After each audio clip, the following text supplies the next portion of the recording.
নমস্কার বন্ধুরা, আনন্দ পথের 852 পর্বে আজ আবার আপনাদের স্বাগত জানাচ্ছি।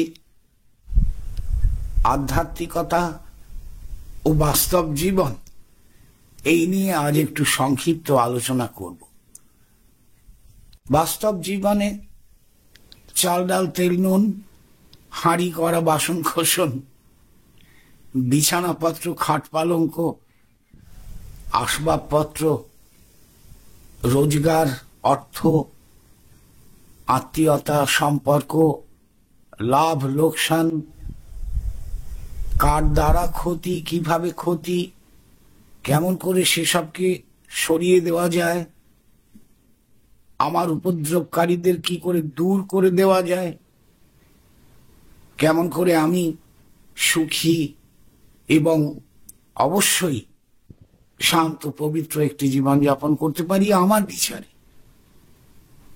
বাস্তব জীবনটা তো এইরকমই, অথচ আধ্যাত্মিকতা সম্পূর্ণ অন্যরকম। এই আধ্যাত্মিকতা ও বাস্তবতা এই দুয়ের মধ্যে কিভাবে সমতা রক্ষা করা যায় নাকি আদৌ করা যায় না, এটা একটা জটিল প্রশ্ন। আমি হয়তো আরো জটিল করে ফেলছি বলতে গিয়ে, আমি জানি না। সোজা কথা হচ্ছে যে ধরুন আপনি দুবেলা নাম জপ করেন, কীর্তন করেন কিংবা যোগ অভ্যাস করেন, অথচ আপনি সংসারের সমস্ত কিছুর মধ্যে মাথা দিয়ে সংসার জীবনকেও সার্থক করেন বা সফল করেন, কারণ যাদের দায়িত্ব নিয়েছেন তাদের দায়িত্ব তো আপনাকে বয়ে নিয়ে যেতে হবে। তাহলে এই দুয়ের মধ্যে কোন দিকটা কিভাবে সামলে চলা যায় বলুন তো?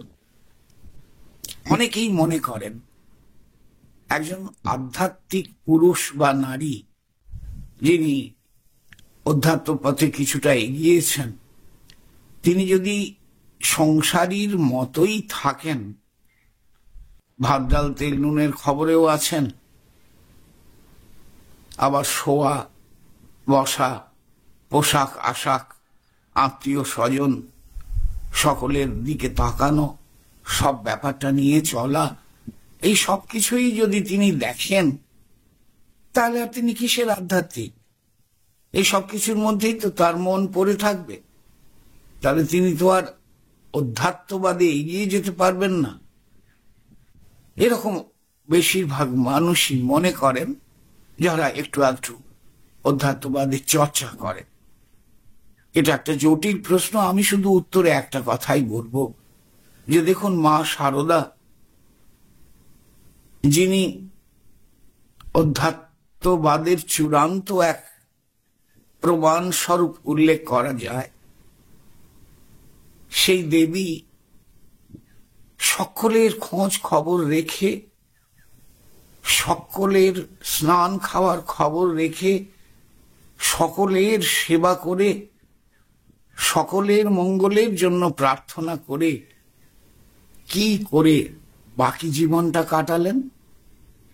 ঠাকুর তো চলে গেছেন বহু কাল আগে তাঁকে ছেড়ে, কিন্তু তিনি তো ছিলেন, এবং তিনি না থাকলে এই রামকৃষ্ণ সংঘের অস্তিত্বই বিপন্ন হতো। তাহলে তিনি আমাদের সামনে কি উদাহরণ রেখে গেলেন? অধ্যাত্মবাদ মানে দিনরাত চোখ বুজে বসে থাকা নয়। অধ্যাত্ম পথে গমন মানে সর্বক্ষণ বসে ধ্যান জপ করা নয়। সর্বভূতে তিনি রয়েছেন, প্রতিটি মানুষের মধ্যে তার বাস, প্রত্যেকের সেবা যত্নের মধ্য দিয়ে, প্রত্যেককে সাহায্য করার মধ্য দিয়ে, প্রত্যেককে এগিয়ে নিয়ে যাওয়ার মধ্য দিয়েই অধ্যাত্মবাদের প্রকৃত পথ চলা হয়। আমি অন্তত সেটাই মনে করি। একটা প্রশ্ন উঠে এসেছিল যে 26 তারিখ, এই গত রবিবার 26শে জানুয়ারি যে সেমিনার আমরা করলাম, তার প্রয়োজন কি? ঠিক এইখানেই প্রয়োজন। যদি আমার কথায় কারো উপকার হয়, কেউ একটু এগিয়ে যাবার সুযোগ পান, কেউ নতুন করে আবার সংসারের মধ্যে থেকেও সাধনায় মন দেবার রসদ খুঁজে পান, তার জন্য এই ধরনের আলোচনা চক্রের প্রয়োজন রয়েছে। বন্ধু, কেমন হলো এই আলোচনা চক্র? অতি সংক্ষেপে বলে রাখি, আপনারা অনেকেই দাবি করেছেন ওই দিনের ভিডিওগুলো প্রচার করতে। ভিডিওর রেকর্ডিং তো আমি করবার সুযোগ পাইনি, আমি তো ব্যস্তই ছিলাম, আটকাই ছিলাম। যারা করেছেন তারা ভিডিওগুলো আমাকে পাঠিয়ে দেবেন, এরকমই কথা হয়েছে। দিলে পরে আমি সেগুলোকে আপনাদের জন্য নিশ্চয়ই পরিবেশন করব, যেভাবে হোক, যতটুকু হোক। যেমন ঘোষণা করেছিলাম, 25 তারিখ রাতে আপনারা চলে আসুন। 25 তারিখ রাতে 15 জন এসে গিয়েছিলেন। রাতে শুধু খাওয়া দাওয়া হয়েছিল, আর কিছু তো সুযোগ পাওয়া যায়নি, খাওয়া এবং ঘুম বিশ্রাম। তারপর পরদিন ভোর থেকে কাজ শুরু হয়েছে। পরদিন ভোরে আমাদের মন্দিরে যথারীতি 6টা থেকে 6:30টার মধ্যে মঙ্গল আরতি হয়ে গেছে। 6:30 থেকে ব্যক্তিগত ধ্যান 7:30 পর্যন্ত এইভাবে ধ্যান চলেছে। 7:30 থেকে আমরা 2 ঘন্টার জন্য বিরতি দিয়েছিলাম। যারা চেয়েছেন ধ্যানের আগেও, ধ্যানে বসার আগেও চা পেয়েছেন, চা পান করার জন্য। এবং 7:30টার পরে তো চা এবং জল খাবারের ব্যবস্থা ছিলই। খাওয়া দাওয়ার কথা পরে বলবো, এখন বলছি না। আমরা 9:30 থেকে প্রথম আলোচনা শুরু করেছিলাম। একটা মাইক এবং 2টো বক্স আনা হয়েছিল। প্রথম আলোচনা ছিল যে সংসারে থেকে কিভাবে সাধনা করা সম্ভব, এই নিয়েই বিষয়টা। এই আদৌ কি সম্ভব? বন্ধু, এর উত্তর আপনারা অসংখ্য মানুষ জানেন। অবশ্যই সম্ভব। ঠাকুর রামকৃষ্ণ বলেই গিয়েছেন, সমস্ত মহাপুরুষই বলে গিয়েছেন, সংসার কোনো নরক নয়, সংসার পাঁকে পরিপূর্ণ কোনো জায়গা নয়। এখানে বসে নিশ্চয়ই সাধনা সম্ভব, শুধু নিজের কামনা বাসনাকে নিয়ন্ত্রণ করতে হবে। আর হাতে তেল মেখে কাঁঠাল ভাঙতে হবে না।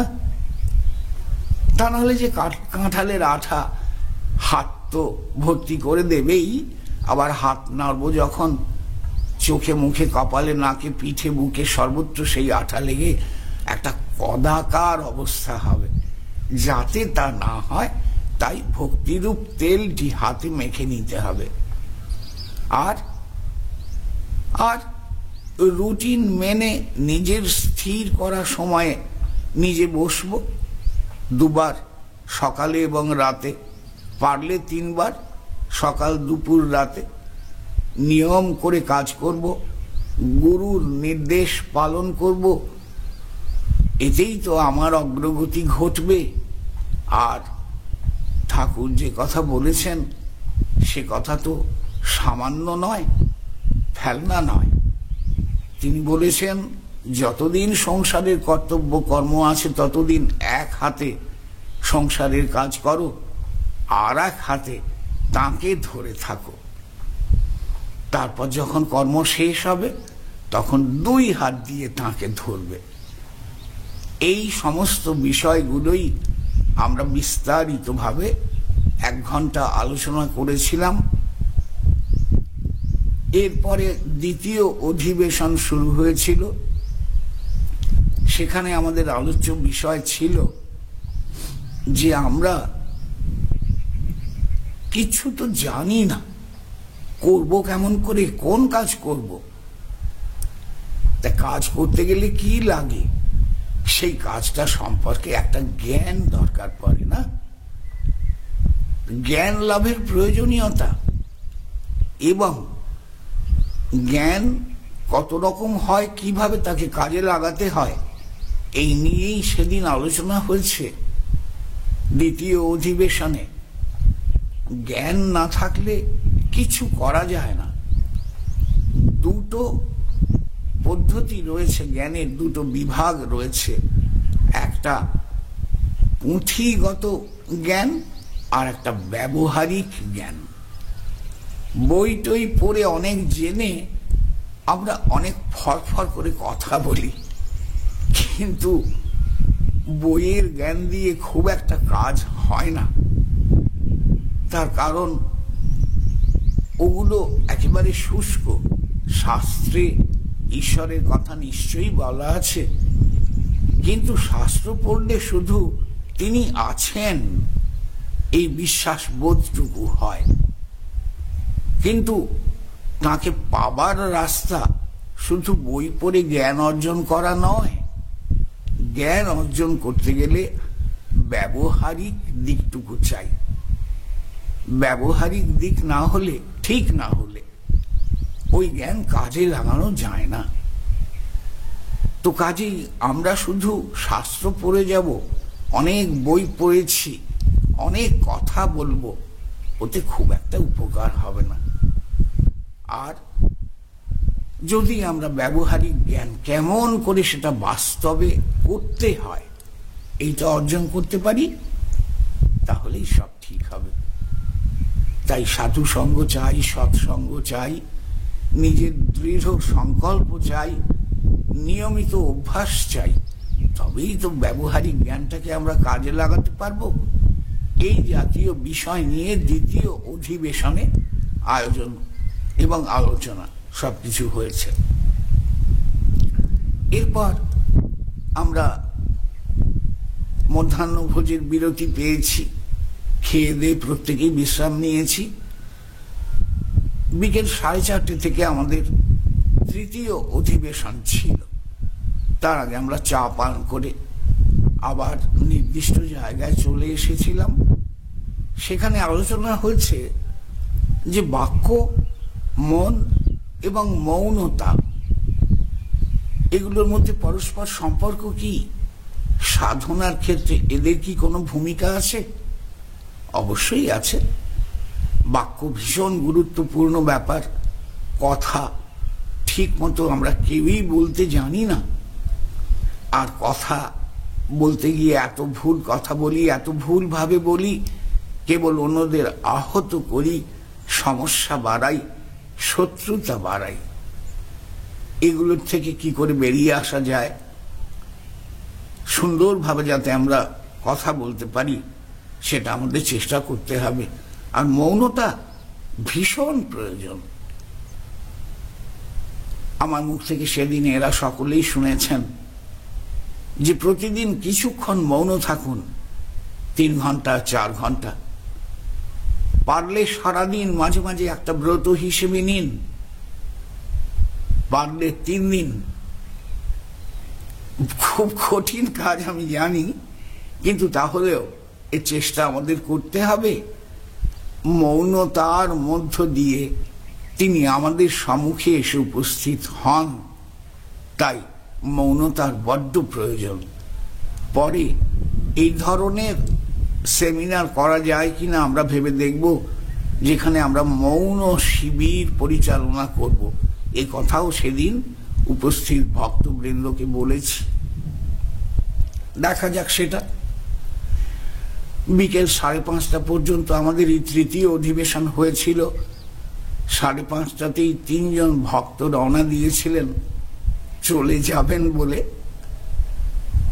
3 জন না, বোধহয় 4 জন। আর এরপরে 6:30 থেকে সন্ধ্যা আরতির পর ব্যক্তিগত প্রশ্ন উত্তরের আলোচনা হয়েছিল।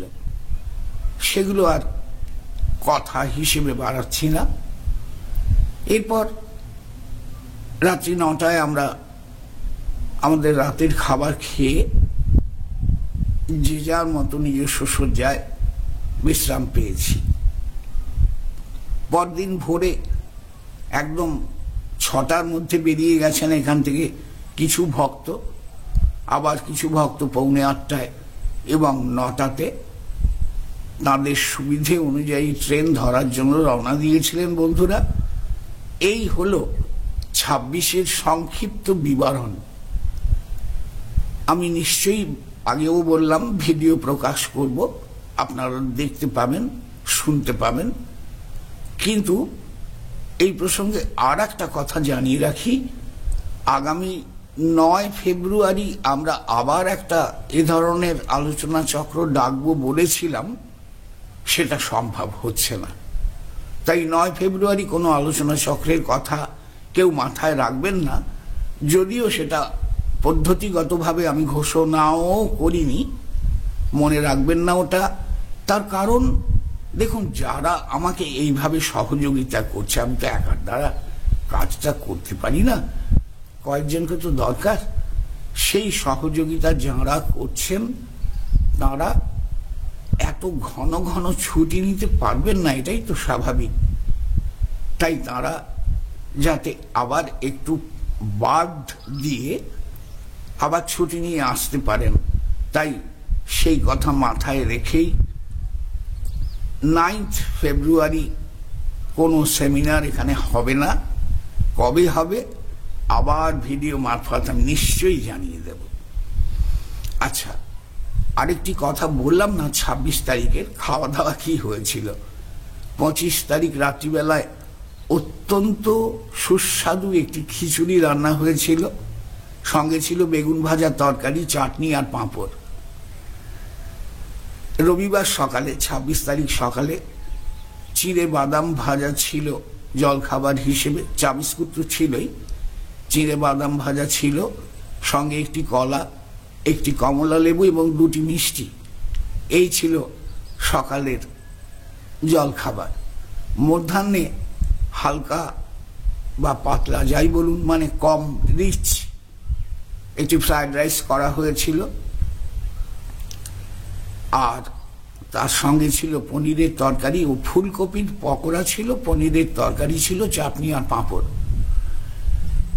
আর রাতের বেলায় আবার ফ্রাইড রাইসই করা হয়েছিল, ফ্রাইড রাইস আর সঙ্গে চাটনি আর পাঁপড়, আর কিছু দেওয়া হয়নি। সেই ফ্রাইড রাইসে ভেজিটেবলসের পরিমাণ একটু বেশি থাকায় আর কোনো তরকারি করা হয়নি।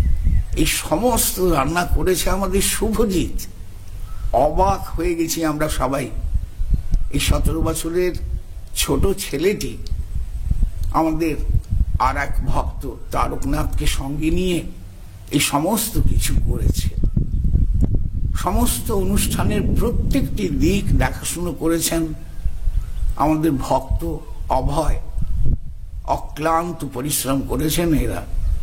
আর হঠাৎ করে কোত্থেকে এসে সব কাজের মধ্যে ঝাঁপিয়ে পড়ে তার অক্লান্ত সেবায় আমাদের মুগ্ধ করেছে মুকুল।